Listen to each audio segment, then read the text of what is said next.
Loving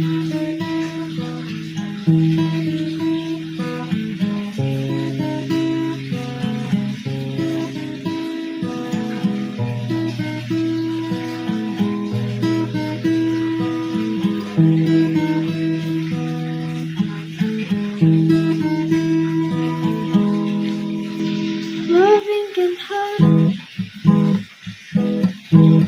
Loving can hurt sometimes, but it's the only thing that I know. When it gets hard, you know it can